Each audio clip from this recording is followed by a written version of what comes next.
ಆ, ಈಗ ನೀವು ನೋಡಿದ ರೀತಿಯಲ್ಲಿ ಈಗ 55 ಮಿಲಿಯನ್ ಸ್ಕ್ವೇರ್ ಫೀಟ್ ಟೋಟಲ್ ನಮ್ಮದು ಪೋರ್ಟ್ಫೋಲಿಯೋ ಸೈಜ್ ಇದೆ. ಆ ಪೋರ್ಟ್ಫೋಲಿಯೋ ಸೈಜಲ್ಲಿ ಇಲ್ಲಿವರೆಗೂ ಲಾಂಚ್ ಆಗಿರೋ ಪ್ರಾಜೆಕ್ಟ್ಸು ಮತ್ತು ಲಾಂಚ್ ಮುಂದೆ 24ರಿಂದ 30 ತಿಂಗಳಲ್ಲಿ ಏನು ಲಾಂಚ್ ಮಾಡ್ತೀವಿ ಅದರದ್ದು ಅಷ್ಟರದ್ದು ಪೋರ್ಟ್ಫೋಲಿಯೋ ಅಷ್ಟಿದೆ. ಇದರಲ್ಲಿ 22 ಪ್ರಾಜೆಕ್ಟ್, ಒಟ್ಟು 30 ಪ್ರಾಜೆಕ್ಟ್ ಲಾಂಚ್ ಮಾಡಬೇಕು ಅಂತಿದ್ದೀವಿ 24ರಿಂದ 30 ತಿಂಗಳಲ್ಲಿ. ಅದರಲ್ಲಿ 22 ಲಾಂಚ್ ಬಂದು ಬೆಂಗಳೂರು, ಒಂದು ಕೊಚ್ಚಿನ್, ಒಂದು ಚೆನ್ನೈ, ಆಮೇಲೆ ಇನ್ನೊಂದು 6 ಬಂದು ಪುಣೆ ಮತ್ತು ಬಾಂಬೆಯಲ್ಲಿ ಲಾಂಚ್ ಮಾಡ್ತೀವಿ. ಸೊ ಈಗಿನ ಒಂದು ಪರಿಸ್ಥಿತಿಯಲ್ಲಿ ಇವತ್ತಿನ ದಿವಸ ಕನ್ಸಾಲಿಡೇಷನ್ ಆಗಿರೋದ್ರಿಂದ ನಮ್ಮ ಇಂಡಸ್ಟ್ರಿ ಕನ್ಸಾಲಿಡೇಷನಲ್ಲಿ ಏನಾಗಿದೆ ಅಂದರೆ ನಮ್ಮ ರೇರಾ ಮತ್ತು ಡಿಮಾನಿಟೈಸೇಷನ್ ಮತ್ತು ಕೋವಿಡ್ ಇದೆಲ್ಲ ಬಂದ ಮೇಲೆ the number of players is reduced. ಅಂತಂದರೆ ಲಿಸ್ಟೆಡ್ ಪ್ಲೇಯರ್ಸು, ಬ್ರ್ಯಾಂಡೆಡ್ ಪ್ಲೇಯರ್ಸ್, ಅವರಿಗೆ ಹೆಚ್ಚಿನ ಒಂದು ಮಹತ್ವ ಇದೆ ಮಾರ್ಕೆಟ್ನಲ್ಲಿ. ಹೀಗಾಗಿ ನಮಗೆ ಮಾರ್ಕೆಟ್ ಶೇರ್ ಜಾಸ್ತಿ ಮಾಡುವಂಥ ಒಂದು ಅವಕಾಶ ಸಿಕ್ಕಿದೆ. ನಮ್ಮದು 50 ವರ್ಷದಿಂದ ನಾವು ಈ ರಿಯಲ್ ಎಸ್ಟೇಟ್ ಕಂಪ್ನಿ ನಡೆಸ್ತಾ ಇರೋದ್ರಿಂದ ಅದೊಂದು ಬ್ರ್ಯಾಂಡ್ ವ್ಯಾಲ್ಯೂ ನಮಗೆ ಭಾಳ ಹೆಲ್ಪ್ ಆಗಿದೆ. ಇತ್ತೀಚೆಗೆ ನಾವು ನೋಡೋಂಗೆ 3-4 ವರ್ಷದಲ್ಲಿ ನಮ್ಮ ಒಂದು performance, financial performance, delivery, cash flow, all of that is very very stabilised and we have done extremely well. ಅದರಿಂದಾಗಿ ಇವಾಗ ನಮಗೆ ಮುಂದಷ್ಟು ಹೆಚ್ಚು ಮಾಡುವಂಥ ಒಂದು ಉತ್ಸಾಹ ಬಂದಿದೆ. ಅದಕ್ಕೆ ನಮ್ಮದೊಂದು ಫೌಂಡೇಶನ್, ನಾನು ಹೇಳ್ದಂಗೆ 30 ಪ್ರಾಜೆಕ್ಟ್ ನಾವು ಲಾಂಚ್ ಮಾಡೋದ್ರಿಂದ ನೆಕ್ಸ್ಟ್ 30 ಮಂತ್ಸ್ ಒಂದು ಒಳ್ಳೆ ಅವಕಾಶ ಸಿಕ್ಕಿದೆ. ಈ 29 ಮಾರ್ಚ್ ಬೆಳಗ್ಗೆ 6 ಗಂಟೆಗೆ ಬೆಂಗಳೂರು ನಮ್ಮ ಹಾರ್ಡ್ವೇರ್ ಪಾರ್ಕ್ ಬಾಗ್ಲೂರು ಅಲ್ಲಿ ನಾವು ಈ ಒಂದು 10K ರನ್ ಅಂತ ಏನು ಇಟ್ಕೊಂಡಿದ್ದೀವಿ. ಇದು ಎನ್ವೈರ್ಮೆಂಟ್ಗೆ ಸಂಬಂಧಪಟ್ಟಿದ್ದು. ನಮ್ಮ ಸುತ್ತಮುತ್ತ ಇರುವಂಥ ಪರಿಸರ, ನಮ್ಮ ಮರಗಳ ಡಿಫಾರೆಸ್ಟೇಷನ್ ಏನಾಗ್ತಾಯಿದೆ, ಮರಗಳನ್ನ ಕಡಿಯುವಂಥದ್ದು ಇದೇನಾಗ್ತಾಯಿದೆ, ಮರಗಳನ್ನ ಕಡಿದಿದ್ದನ್ನು ಮತ್ತೆ ನಾವು ಅದನ್ನು ರಿಪ್ಲೇಸ್ ಮಾಡಬೇಕು ಅಂತ ವರ್ಲ್ಡ್ ಎಕನಾಮಿಕ್ ಫೋರಮ್ನವರು 1T.org ಅಂತ ಒಂದು ಮಾಡಿದ್ದಾರೆ. ಅದ್ರ ಪ್ರಕಾರವಾಗಿ ಅವರು ಸುಮಾರು 1 ಟ್ರಿಲಿಯನ್ ಮರಗಳನ್ನ ಹಾಕಬೇಕು ಅಂತ ಡಿಸೈಡ್ ಮಾಡಿದ್ದಾರೆ. ಅದರಲ್ಲಿ ಆ ನಿಟ್ಟಿನಲ್ಲಿ ನಾವು ಅದೊಂದು ಮೆಂಬರ್ ಆಗಿರೋದ್ರಿಂದ ವರ್ಲ್ಡ್ ಎಕನಾಮಿಕ್ ಫೋರಮಲ್ಲಿ ನಾವು ಒಂದು 10 ಲಕ್ಷ ಮರಗಳನ್ನ ನೆಡಬೇಕು, ಸಸಿಗಳನ್ನ ನೆಡಬೇಕು ಒಂದು 2030 ಒಳಗಡೆ ಅಂತ ಒಂದು ಡಿಸಿಷನ್ ಮಾಡಿ ಅದಕ್ಕೊಂದು ಅವೇರ್ನೆಸ್ನ ತರಬೇಕು ಅಂತೇಳಿ ನಮ್ಮ ಜೊತೆ ಕೆಲಸ ಮಾಡುವಂಥ ಸುಮಾರು ಎಲ್ಲ ಬೇರೆ ಬೇರೆ ಕಂಪನಿಗಳನ್ನೆಲ್ಲರನ್ನು ಒಟ್ಟುಗೂಡಿಸಿ ಒಂದು ಇದನ್ನು ರನ್ನನ್ನು ಆಯೋಜಿಸಿದ್ದೀವಿ. ಇದರಲ್ಲಿ ಸುಮಾರು 10,000ಕ್ಕಿಂತ ಹೆಚ್ಚು ಜನ ಪಾರ್ಟಿಸಿಪೇಟ್ ಮಾಡ್ತಾರೆ ಅಂತ ನನ್ನ ಒಂದು ಅನಿಸಿಕೆ.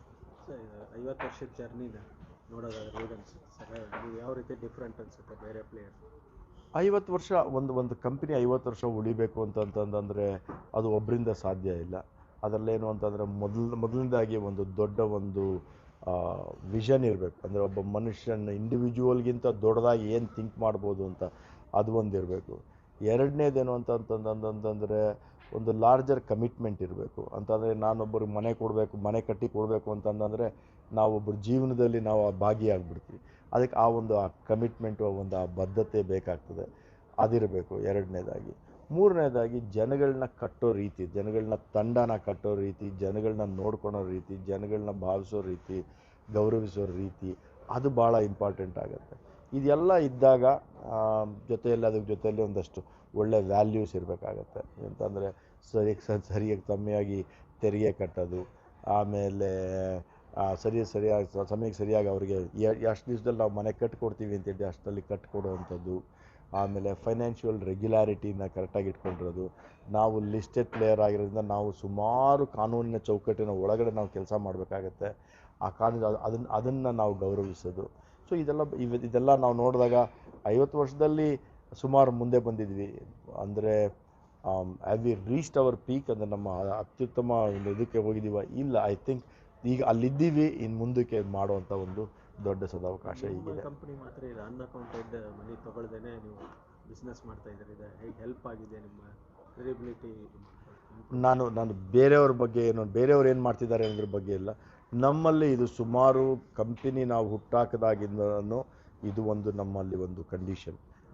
ಇತ್ತೀಚಿನ ದಿನಗಳಲ್ಲಿ ನಮಗೆ ಇದೆಲ್ಲ ಬಂದಿದೆ. ಏನು ಅಂತಂದರೆ ಕ್ಯಾಶ್ ಟ್ರಾನ್ಸಾಕ್ಷನ್ ಮಾಡದೇ ಇರೋದು, UPI, ಮತ್ತೊಂದು banking system. Even banking system ಇಲ್ಲದೇ ಇದ್ದಂಥ ಕಾಲದಲ್ಲಿ ಕೂಡ, ಅಂದರೆ ಇಷ್ಟು ಬ್ಯಾಂಕಿಂಗ್ ಸಿಸ್ಟಮ್ ಯಾವಾಗಲೂ ಇತ್ತು, ಇಷ್ಟು ಜಾಸ್ತಿ ಬ್ಯಾಂಕಿಂಗ್ ಸಿಸ್ಟಮ್ ಇಲ್ಲದೇ ಇರುವಂಥ ಕಾಲದಲ್ಲಿ ಕೂಡ ನಾವು ಚೆಕ್ ಇಲ್ಲದೆ ನಾವು ಅದರಲ್ಲಿ ಬೇರೆದ್ರಲ್ಲಿ ವ್ಯಾಪಾರ ಮಾಡೋದಿಲ್ಲ. ಅದು ನಮ್ಮ ಕಂಪನಿಯ ಒಂದು ಪ್ರಿನ್ಸಿಪಲ್, ಅದನ್ನು ನಾವು ಬ್ರೇಕ್ ಮಾಡೋಂಗಿಲ್ಲ. ಸೊ ಆ ರೀತಿ ಅದನ್ನು ಇದು ಒಳ್ಳೆಯದಾಗಿದೆ, ಚೆನ್ನಾಗಿದೆ ನಮಗೆ ಅದರಿಂದ. ಯಾಕಂದರೆ ಎಲ್ಲನೂ ಅಕೌಂಟೆಡ್, ಬೇರೆ ಏನು ನಾವು ಜಾಸ್ತಿ ತಲೆ ಕೆಡಿಸ್ಕೊಡೋಂಥ ಯಾವುದೇ ರೀತಿ ಒಂದು ಇದಿರೋದಿಲ್ಲ ಅದರಲ್ಲಿ. ಸರ್, ಈ ನಾರ್ತ್ ಕರ್ನಾಟಕದಲ್ಲಿ ಏನಾದರೂ ಇನ್ವೆಸ್ಟ್ ಮಾಡ್ತಾರೆ? ಎಸ್ಪೆಷಲಿ ಬೆಳಗಾವಿ ತುಂಬ ಬೆಳೀತಾ ಇದೆ, ಅಲ್ಲ ಎರಡನೇ ಕ್ಯಾಪಿಟಲ್ ಸಿಟಿ ಆಫ್ ಕರ್ನಾಟಕ, ಅಲ್ಲಿ ಸುವರ್ಣಸೌಧ ಇದೆ, ಪುಣೆಗೆ ಹತ್ತಿರ, ಪುಣೆ ಬೆಂಗಳೂರು ಮಧ್ಯೆ ಇರೋದ್ರಿಂದ ಆ ಕಡೆ ಇನ್ವೆಸ್ಟ್ಮೆಂಟ್ ಮಾಡುವಂಥದ್ದು ಏನಾದರೂ ಪ್ಲಾನ್ಸ್? ನೋಡ್ಬೋದು ಸರ್. ನಾನು ಆವಾಗಲೇ ಹೇಳಿದಾಗೆ ಅದರಲ್ಲೇನು ಅಂತ, ನಮ್ಮ ಸೈಜ್ ಆಫ್ ದ ಕಂಪನಿ ದೊಡ್ಡದಿರೋದ್ರಿಂದ ನಮಗೇನಾದರೂ ಒಂದು ಸಿಟಿಯಲ್ಲಿ ಒಂದು ಪ್ರಾಜೆಕ್ಟ್ ಲಾಂಚ್ ಮಾಡಬೇಕಂದ್ರೆ ಅದು ಅಷ್ಟು ದೊಡ್ಡದಾಗಿರಬೇಕು. ಇಲ್ಲ ಅಂತ ವಾಲ್ಯೂಮ್ ಇಲ್ಲ ಅಂತಂತಂದರೆ ನಮಗೆ ಅಲ್ಲಿ ಹೋಗಿ ಮಾಡಲಿಕ್ಕಾಗೋದಿಲ್ಲ. ಅಂದರೆ ಒಂದು 50 ಮನೆ 60 ಮನೆ ಮಾಡಲಿಕ್ಕಾಗ, ನಮಗೇನು 600 ಇಂದ 800 ಕೋಟಿ ರೂಪಾಯಿನಷ್ಟು ವ್ಯಾಪಾರ ಒಂದು ಪ್ರಾಜೆಕ್ಟಲ್ಲಿ ಇಲ್ಲ ಅಂತಂದರೆ ನಮಗೆ ಅದು financially it is not viable for us because of the size of the organisation that we have. ಅದರಿಂದಾಗಿ ಸ್ವಲ್ಪ ಕಷ್ಟ ಆಗುತ್ತೆ, ಬಟ್ ಯಾವುದಾದ್ರು ಒಳ್ಳೆ ಆಪರ್ಚುನಿಟಿ ಬಂದರೆ ಮಾಡಬಹುದು. ಸರ್, ನಿಮ್ಮ ಸಂಸ್ಥೆ ಕೊನೆಯದಾಗಿ ಈ ಫಾರೆಸ್ಟೇಷನ್ ಅರಣ್ಯೀಕರಣಕ್ಕೆ ತುಂಬ ಒತ್ತು ಕೊಡ್ತಾ ಇದೆ. ಹೌದು. ಇದು ಪ್ರೈವೇಟ್ ರಿಯಲ್ ಎಸ್ಟೇಟ್ ಕಂಪ್ನಿ ಇಷ್ಟು ದೊಡ್ಡ ಪ್ರಮಾಣದಲ್ಲಿ ಈ ಅರಣ್ಯೀಕರಣ ಮಾಡ್ತಾ ಇರುವಂಥದ್ದು, ಪರಿಸರಕ್ಕೆ ಇಂಪಾರ್ಟೆನ್ಸ್ ಕೊಟ್ಟಿರುವಂಥದ್ದು ಮೋಸ್ಟ್ಲಿ ನಿಮ್ಗೆ ಒಂದೇ. ಅದ್ರ ಬಗ್ಗೆ ತಾವೇನು ಹೇಳಿ? ಏನಿಲ್ಲ ಸರ್, ಇದರಲ್ಲಿ ಭಾಳ ಇಂಪಾರ್ಟೆಂಟ್ ಏನಂತಂದರೆ, ಒಂದು ಕನ್ಸ್ಟ್ರಕ್ಷನ್ ಅಥವಾ ಒಂದು ರಿಯಲ್ ಎಸ್ಟೇಟ್ ಡೆವಲಪ್ಮೆಂಟ್ ಅಂದರೆ ಅದು ನೈಸರ್ಗಿಕವಾಗಿ ಅದಕ್ಕೆ ವಿರುದ್ಧವಾಗಿ ಹೋಗುತ್ತೆ.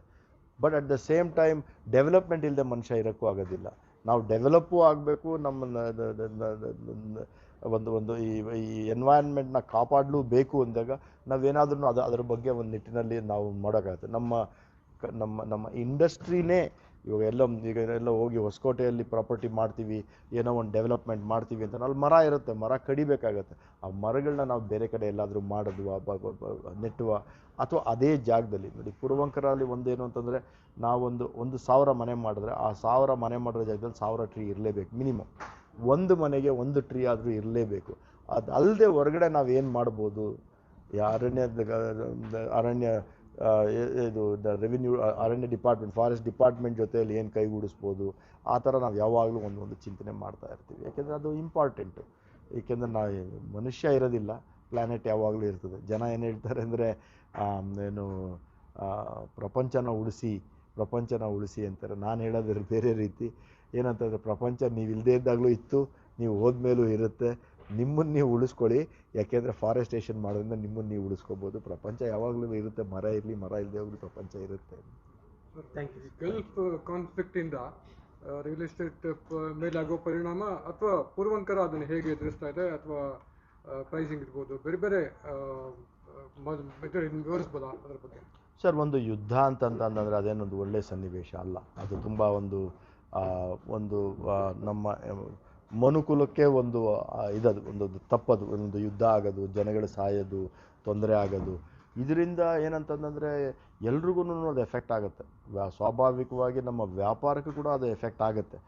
ಅಂದರೆ ಇದು ಇನ್ನೂ ಈಗ ಯುದ್ಧ ಶುರುವಾಗಿ ಒಂದು 24-25 ದಿವಸ ಆಗಿರ್ಬೋದು. ಈಗ ಸದ್ಯಕ್ಕೆ ನಾವೇನು ಅದನ್ನು ಕಾಣ್ತಾ ಇಲ್ಲ.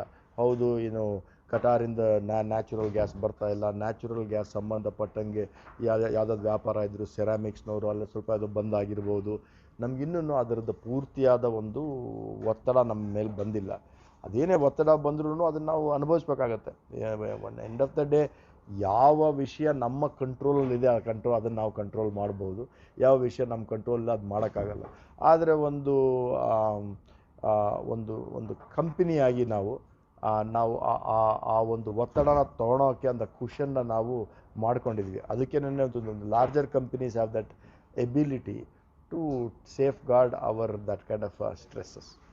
ಓಕೆ, ಇದನ್ನ ಏನೇ ವೇರಿಯೇಷನ್ ಇದೆ ಗ್ರಾಹಕರಿಗೆ ತಟ್ಟತ್ತಾ ಹೇಗೆ? ಇಲ್ಲ ಸರ್, ಇದು ಏನಾಗಿರುತ್ತೆ ಅಂತಂದರೆ, ಇವಾಗ ನಾವು ಆಲ್ರೆಡಿ ಇವತ್ತಿನ ದಿವಸ ಒಂದು 20,000 ಮನೆಗಳು ಕನ್ಸ್ಟ್ರಕ್ಷನ್ ಬೇರೆ ಬೇರೆ ಲೆವೆಲಲ್ಲಿದೆ, ಮಾರಿರುವಂಥ ಮನೆಗಳು. ಅದ್ರದ್ದೇನು ನಾವು ಮಾಡೋಕ್ಕಾಗಲ್ಲ, ಯಾಕೆಂದರೆ ಅದರ ಲಾಕ್ಡ್ ಇನ್ ಪ್ರೈಸಸ್, ಅದರಲ್ಲಿ ಯಾವುದು ಪ್ರೈಸ್ ಜಾಸ್ತಿ ಆಗಲ್ಲ.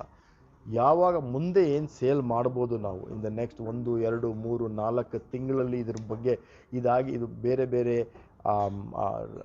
ಮೆಟೀರಿಯಲ್ಸ್ ಏನು ಹೋಗುತ್ತೆ ಕನ್ಸ್ಟ್ರಕ್ಷನ್ಗೆ, ಈಚ್ ಒನ್, ಪೇಂಟ್ ಇರ್ಬೋದು ಅಥವಾ ಸಿರಾಮಿಕ್ಸ್ ಇರ್ಬೋದು ಅಥವಾ ಇನ್ನು ಯಾವುದೇ ಮೆಟೀರಿಯಲ್ ಹೋಗುತ್ತೆ, ಅವ್ರುಗಳಲ್ಲಿ ಏನೇನು ಜಾಸ್ತಿ ಆಗ್ತಾ ಹೋಗುತ್ತೆ ಅದನ್ನು ಅಬ್ಸಾರ್ಬ್ ಮಾಡೋಕ್ಕೆ ನಾವು ಪ್ರೈಸ್ ಜಾಸ್ತಿ ಆಗ್ಬೋದು. ಈಗ ಸದ್ಯಕ್ಕಂತೂ ನಾನೇನು ಅಂಥ ಪ್ರೈಸ್ ಬಗ್ಗೆ ಅಷ್ಟೊಂದು ನಾನೇನು ಚಿಂತನೆ ಏನು ನಡೆಸಿಲ್ಲ. ಅದಕ್ಕೆ ಒಂದು 2-3 ತಿಂಗಳ ನಂತರ ಗೊತ್ತಾಗುತ್ತೆ ಅದು. Thank you. Thank you sir.